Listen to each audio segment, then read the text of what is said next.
Assalamualaikum Bre, selamat datang kembali di Guru Gembel Channel. Sudah sebulanan orang minta saya bahas kasus polisi tembak polisi. Saya enggan menanggapi karena beberapa alasan. Yang pertama adalah kasus ini bakal sangat panjang dan terbukti kan memang sangat panjang. Penuh lika-liku, misteri, konspirasi dan karenanya belum akan selesai dalam waktu dekat. Jadi jika saya bahas satu hal hari ini, maka hari berikutnya muncul fakta lain yang akan menjungkir balikan pemahaman kita atas kasus ini. Iya kan? Dan akhirnya apa yang saya sampaikan menjadi mati sama sekali. Kemudian alasan yang kedua adalah saya nggak akan ikut bancakan media ini karena saya belum tahu bagian mana yang harus diekspos, yaitu kepentingan publik, dan bagian mana yang harus ditutup-tutupi karena itu adalah urusan pribadi.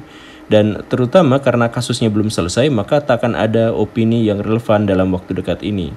Saya harap Baraya juga jangan termakan kepenasaranan hingga Baraya mengambil kesimpulan sepihak. Karena kalau sudah begitu bisa menghasilkan keputusan hukum yang tidak adil. Kan seperti yang Baraya ketahui ya, bahwa vonis hukum di Indonesia bukan hanya ditentukan oleh hakim, oleh jaksa dan pengacara, tapi juga opini publik.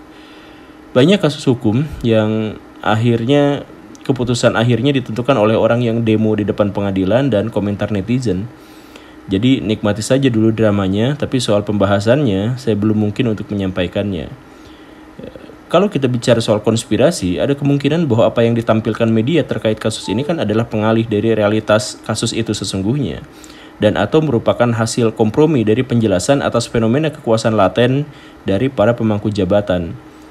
Saya pengen sampaikan begini Baraya, kita bicara soal kasus yang melibatkan orang-orang besar dengan akses tidak terbatas pada senjata, uang, dan kekuasaan. Mereka ada di lingkar terdalam para penguasa negeri ini. Maka masuk akal jika hasil akhir kasus ini adalah rekayasa besar yang tidak terungkap. Saya mohon maaf ya, ini baru saya katakan masuk akal jika begitu. Kita ambil satu skenario yang paling menyenangkan publik misalkan ya, bahwa Pak Sambo sebagai pihak yang sekarang dicurigai sebagai penjahat utama akhirnya divonis hukuman seumur hidup, lalu diliput media dan kasus menghilang dari pandangan publik. Tetapi lalu tanpa diketahui Pak Sambo dilepas, ganti identitas dan hidup sebagai orang kaya normal di belahan lain negeri Wakanda. Misalkan begitu. Kan banyak pejabat atau oknum yang punya akses untuk melakukan seperti itu kan. Dan bukannya kita juga sekarang nggak pernah tahu dan nggak pernah dikasih tahu nasib dari para napi besar di masa lampau. Apakah masih ada di dalam selnya atau dia sebenarnya keluyuran di mana-mana gitu. Atau dia menjadikan selnya sebagai hunian mewah. Dan ia bisa keluar masuk penjara sesuka hatinya seperti ia keluar masuk dari rumahnya. Kan kasus macam ini bukan yang pertama kan? Lantas apa alasan kasus ini pun tidak akan berakhir dengan skenario yang seperti itu? Lalu perhitungan hal ini Baraya, kan ada rumor bahwa Pak Sambo membunuh demi menutupi bisnis narkobanya. Sejauh ini baru rumor, tapi mari kita bandingkan dengan fakta bahwa salah satu lalu lintas perdagangan narkoba terbesar adalah penjara. Penjara adalah jalan tolnya untuk peredaran narkoba di Indonesia karena di dalam sana katanya aman, katanya nggak akan digerebek, dan faktanya sekitar 75% penghuni narkoba adalah orang yang terciduk karena kasus peredaran atau kepemilikan narkoba.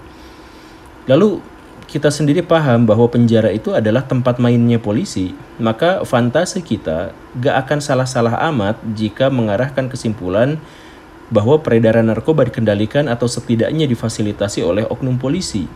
Dan mengingat Pak Sambo ada di jajaran tertinggi kepolisian, semua skenario soal Pak Sambo membunuh gara-gara bisnis sabunya takut dibongkar menjadi masuk akal. Sekali lagi, ya kita belum tahu akurasi kabar burung itu, tetapi kita tahu relevansinya.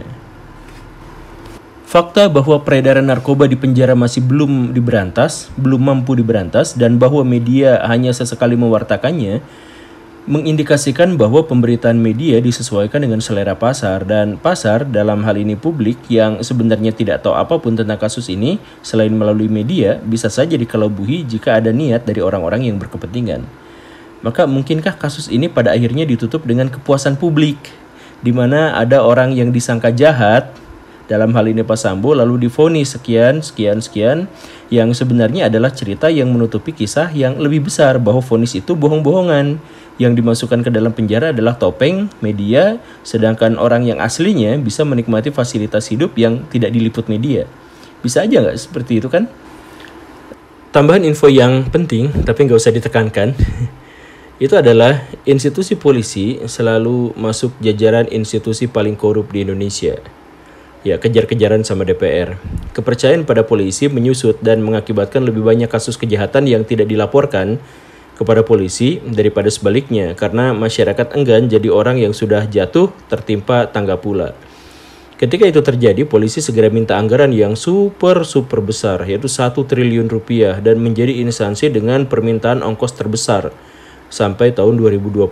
Tetapi uang itu digunakan untuk memoles citra polisi, bukan untuk memperbaiki internal kepolisian.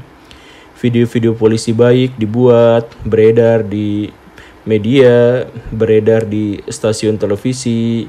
Mereka juga bikin YouTube, masuk stand up komedi, dan bahkan memajang polwan-polwan paling cantik di media sosial.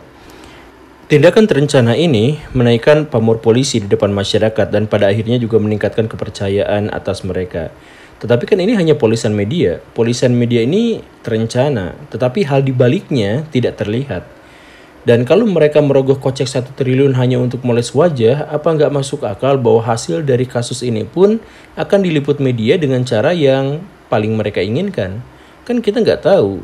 Nah, makanya sampai sebatas ini kita nggak akan bahas lebih dalam soal polisi itu. Kan kasusnya belum selesai dan kita nggak tahu apapun soal apa yang terjadi sebenarnya.